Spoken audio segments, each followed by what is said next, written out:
வரதட்சணை அப்படின்றது சட்டப்படி குற்றம் அப்படின்னு நம்ம எல்லாருக்குமே தெரியும். இப்ப இருக்கக்கூடிய இந்த காலகட்டத்துல நிறைய பெண்களோட வாழ்க்கை இந்த வரதட்சணை கொடுமைனால பாதிக்கப்பட்டு வரதை நம்ம பார்த்துட்டு இருக்கோம்.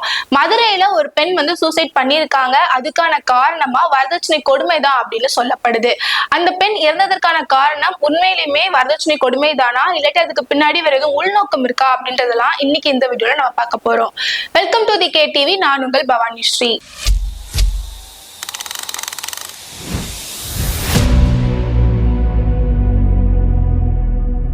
பிரியதர்ஷினி அப்படின்ற பெண் மதுரையில இருக்கக்கூடிய செல்லூர் அப்படின்ற இடத்துல வசிச்சுட்டு வந்துட்டு இருந்திருக்காங்க.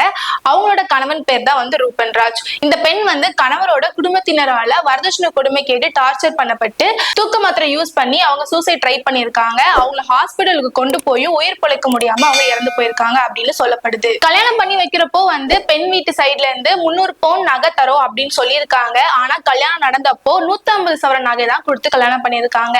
இதனாலே டெய்லியும் டார்ச்சர், தகராறு, பிரிவினை எல்லாம் ரெண்டு பேருக்குள்ளயுமே இருந்துட்டு வந்திருக்கு அப்படின்னு சொல்லப்படுது. அந்த பெண்ணோட உறவினர்களோட சைட்ல இருந்து என்ன சொல்றாங்க அப்படின்னா, கடந்த மே மாதமே நாங்க செல்லூர் போலீஸ் ஸ்டேஷனுக்கு போயிட்டு புகார் கொடுத்திருந்தோம், இந்த மாதிரி வரதட்சணை கொடுமை பண்றாங்க அப்படின்னு சொல்லிட்டு சொல்லப்படுது. அதுக்கப்புறமா ரெண்டு பேருமே தனித்தனியா தான் பிரிஞ்சு வாழ்ந்துட்டு வந்துட்டு இருக்காங்க. ரூபன்ராஜோட அம்மா அப்பா பிரியதர்ஷினிக்கு கால் பண்ணி இந்த மாதிரி எங்க பையனுக்கு வேற பொண்ணை கல்யாணம் பண்ணி வைக்க போறோம் அப்படின்னு சொல்லியிருக்காங்க.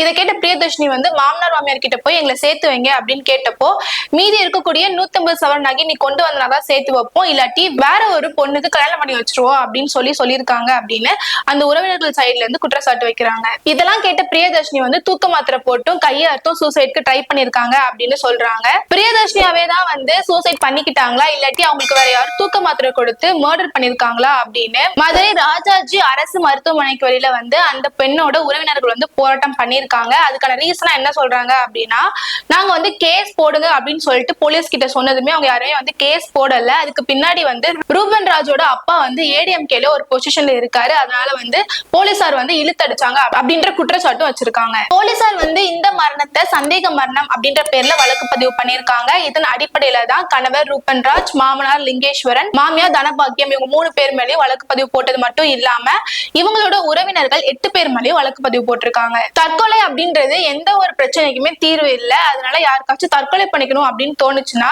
நிறைய ஹெல்ப்லைன் நம்பர்ஸ் இருக்கு, அவங்க கிட்ட கால் பண்ணி உங்களோட பிரச்சனைகளை சொல்லலாம். இப்ப இருக்கக்கூடிய காலகட்டத்துல கணவன் மனைவிக்குள்ள பிரச்சனை அப்படின்னு வந்தாலே ஒரு சில பேர் பழி வாங்கணும் அப்படின்றதுக்காக வரதட்சணை கொடுமை அப்படின்னு பொய்யான கேஸ் கொடுக்கறத நம்மளால பார்க்க முடியுது. அதனால கணவன் மனைவி பிரச்சனையை கூட அவங்க இறந்ததுக்கு அப்புறமா வரதட்சணை கொடுமை அப்படின்னு சொல்லிட்டு பெண் வீட்டார் சைட்ல இருந்து சொல்றாங்களா அப்படின்றதையும் போலீசார் தீவிர விசாரிக்கணும். ஏன்னா என்ன பிரச்சனை இருந்தாலுமே இருதரப்பும் விசாரிச்சாதான் உண்மை என்ன அப்படின்றது தெரிய வரும். போலீசாருமே போராட்டம் பண்றாங்க அப்படின்றதுக்காகவே இருக்கக்கூடிய பிரஷர்ல ஒரு சில பேரை போலியா கைது பண்றதையும் நம்மளால பார்க்க முடியுது. அதனால போலீசாரோட இருதரப்பு விசாரணைக்கு அப்புறமா தான் இந்த விஷயத்துல என்ன நடந்திருக்கு அப்படின்றது நமக்கு வெளியே தெரிய வரும். மேலும் இன்னொரு தொகுப்புடன் சந்திக்கின்றேன். நன்றி.